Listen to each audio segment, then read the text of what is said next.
ఇంకో 2-3 ఎగ్జాంపుల్స్ కూడా చెప్పిన తర్వాత రామ్నాథ్ గారు అప్పలరాజు గారు మాట్లాడతారు. ఇగో పేపర్లో వచ్చినవి. పేదల బియ్యం సంచుల్లో పందికొక్కులు, రేషన్ స్మగ్లర్లు చౌక బియ్యాన్ని కాజేసి అమ్మేసుకుంటున్నారు. మరి ఇప్పుడు సీజ్ ద షిప్ ఎక్కడుందో ఏంటో చెప్పాలి ఆయన.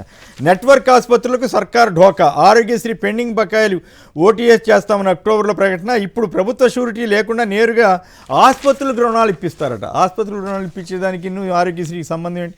రోడ్డు ఎక్కితే బాధుడే. రాష్ట్ర ప్రజల నెత్తిన 30,000 కోట్ల భారం వేయబోతున్నారట. టోల్ ట్యాక్స్ విజయవాడ, విశాఖపట్నంలో రోడ్ల మీద కూడా వేస్తారట. సో రామ్నాథ్ గారు చెప్పండి, పవన్ కళ్యాణ్ గారు ఎవరి కీళ్ళు ఎరవాలి, ఎవరికి యోగినాథ్ ట్రీట్మెంట్ ఇవ్వాలి? అసలు రాజ్యాంగబద్ధంగా చట్టబద్ధంగా మాట్లాడారా? ఎందుకు అంత ఫ్రస్ట్రేషన్ ఆయనకు వచ్చింది? అంటే లోకేష్ గారు రెడ్ బుక్ అరాచకాలకి తను కూడా పోటీ పడాలనుకుంటున్నాడా? ఇప్పుడు పవన్ కళ్యాణ్ గారు అయితే ఫ్రస్ట్రేట్ అవుతున్నారు అనేది అర్థమవుతుంది. ఎందుకంటే ప్రతిపక్షంలో ఉన్నప్పుడు కూడా ఇలాగే మాట్లాడారు. సరే, ప్రతిపక్షంలో ఉన్నప్పుడు ఆవేదన, ఆక్రోశం ఉంటుంది కాబట్టి అధికారం కోసం మాట్లాడుతున్నారేమో అనుకోవచ్చు. ఇప్పుడు అధికారంలోకి వచ్చిన తర్వాత మళ్ళీ ఏం పీకుతారు, ఏం పీకారు అని మాట్లాడుతున్నారు. ఒక డిప్యూటీ సీఎం నోటి నుంచి ఆ మాటను ఊహించలేదు. ఎందుకు పవన్ కళ్యాణ్ గారు ఫ్రస్ట్రేట్ అవుతున్నారంటే, ఏ వర్గం అయితే పవన్ కళ్యాణ్ గారిని నమ్మి, ఏ వర్గం ఓటర్లు అయితే వచ్చారో మొన్నటి ఎన్నికల్లో, వాళ్ళు ఇప్పుడు పవన్ కళ్యాణ్ గారిని ఆశలు వదిలేశారు.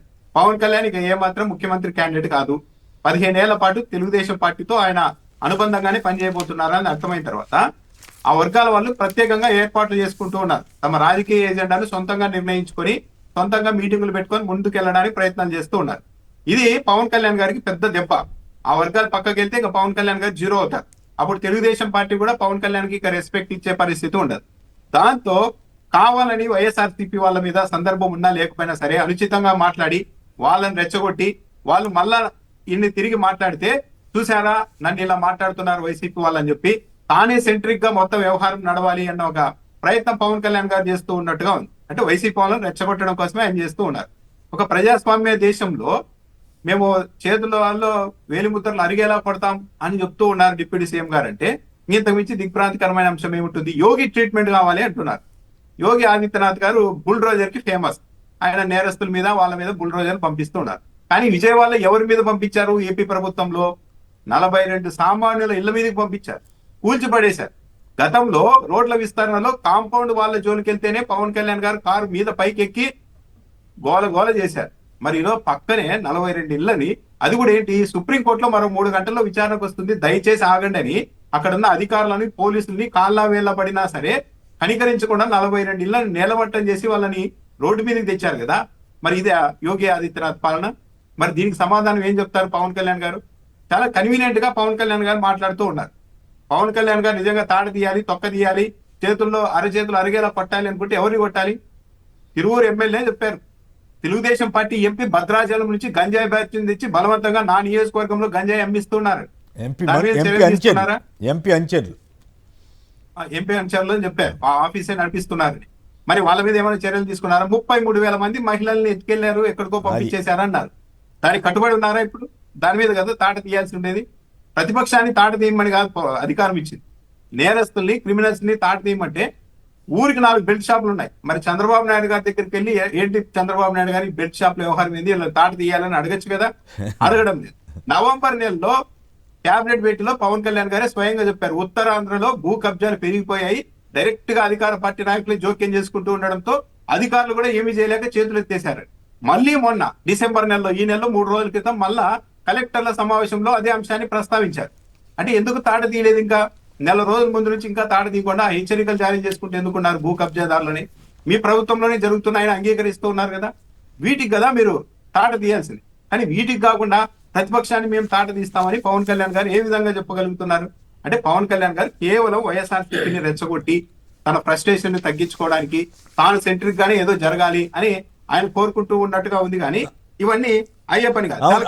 ఇంకొక పాయింట్ కూడా చెప్పండి. ఇప్పుడు రేషన్ షాపుల మీద వార్త ఇచ్చారు ఇవాళ, రేషన్ స్మగ్లింగ్ బాగా జరుగుతోందని చెప్పి. మరి ఇప్పుడు వాళ్ళ సీజ్ ది షిప్ అని ఇప్పుడు ఎవరిదైనా షిప్ సీజ్ చేస్తారా?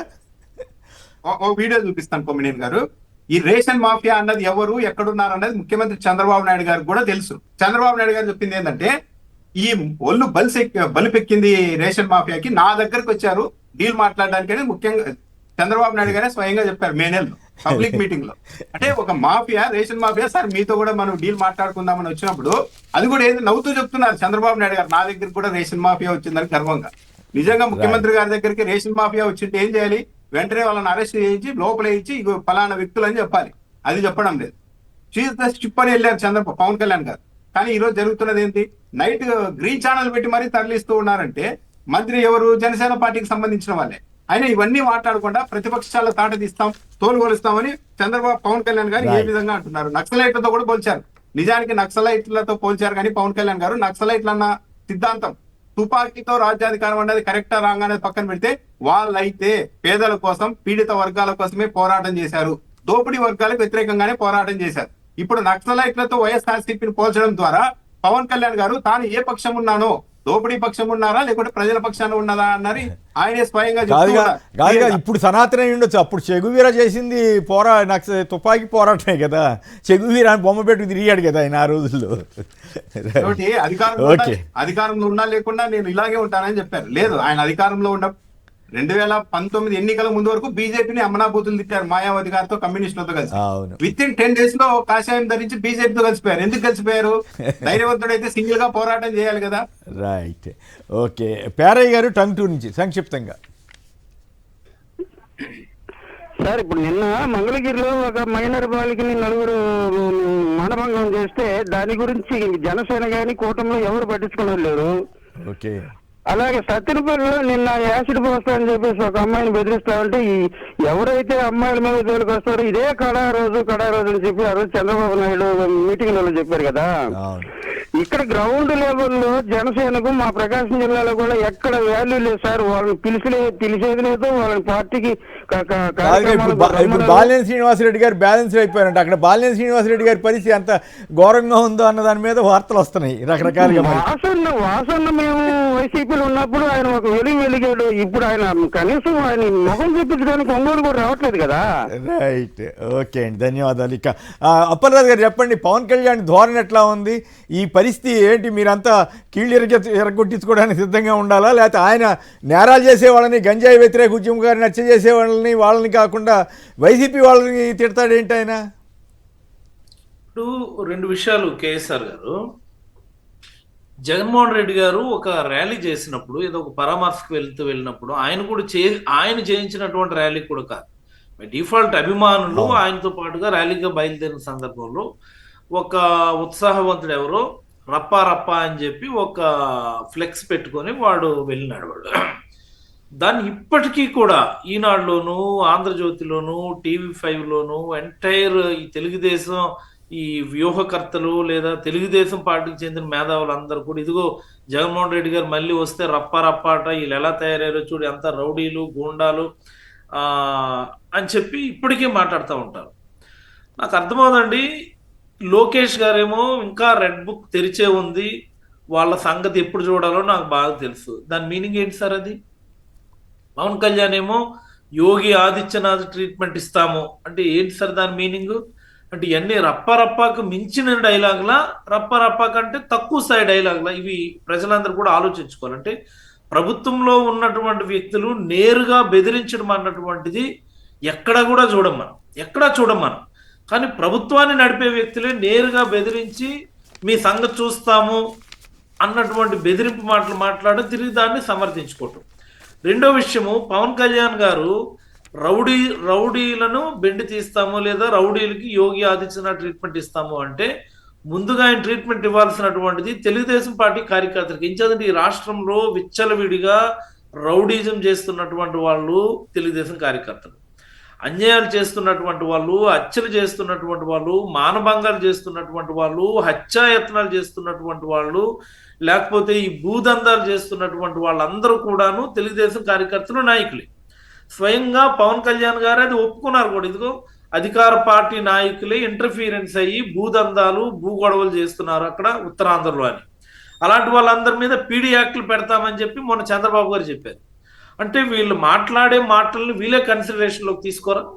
అసలు ముందు శిక్షించాల్సింది ఎవరిని అన్నటువంటిది కూడా పవన్ కళ్యాణ్ గారు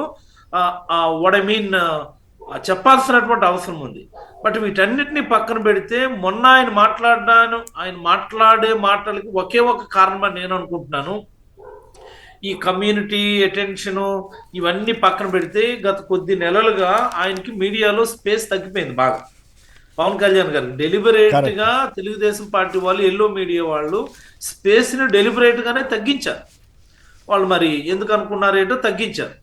ఆ స్పేస్ ని రీక్యాప్చర్ చేయడానికి చేసినటువంటి ఒక ప్రయత్నంగా మనం భావించవచ్చు. తద్వారా చూడండి, మనం కోటి సంతకాల సేకరణ చేసాము, దానిపైన పెద్ద ఎత్తున చర్చ జరుగుతోంది. మరి అలాగనే జగన్మోహన్ రెడ్డి గారు పుట్టినరోజు వెంటనే దగ్గరలోనే ఉందన్నటువంటి విషయం ఆయనకు తెలుసు. అది ఏ స్థాయిలో వైబ్స్ క్రియేట్ చేస్తుందో తెలుసు. మరి ఇలాంటి సందర్భంలో ఆయన స్పేస్ ఆయన క్రియేట్ చేసుకోవాలి కాబట్టి ఆయన ఒక రెచ్చగొట్టే మాటలు మాట్లాడడం ద్వారా తద్వారా మీడియాలో చర్చ జరుగుతుందిలే, మనం అలాగే లైవ్ లో ఉంటాం కాదు కదా. ఇట్లాంటివి మాట్లాడితే మ్యాడ్నెస్ అంటారు కదా. కాదు, మ్యాడ్నెస్ టు ఇట్స్ హైట్స్ అంటారు కదా. ఇట్లాంటివి మాట్లాడితే ఆయనకి అప్రతిష్ట కదా. అవన్నీ పట్టించుకోండి. ఇప్పుడు ఎలా ఉంది ట్రెండ్, ఎలా ఉంది మీకు తెలుసు కదా. ట్రెండింగ్ లో ఇదర్ గుడ్ ఆర్ బ్యాడ్, ఎవరు ట్రెండింగ్ లో ఉంటే వాళ్ళదే స్పేస్, అది కదా. అట్లా అయిపోయింది పరిస్థితి. రైట్.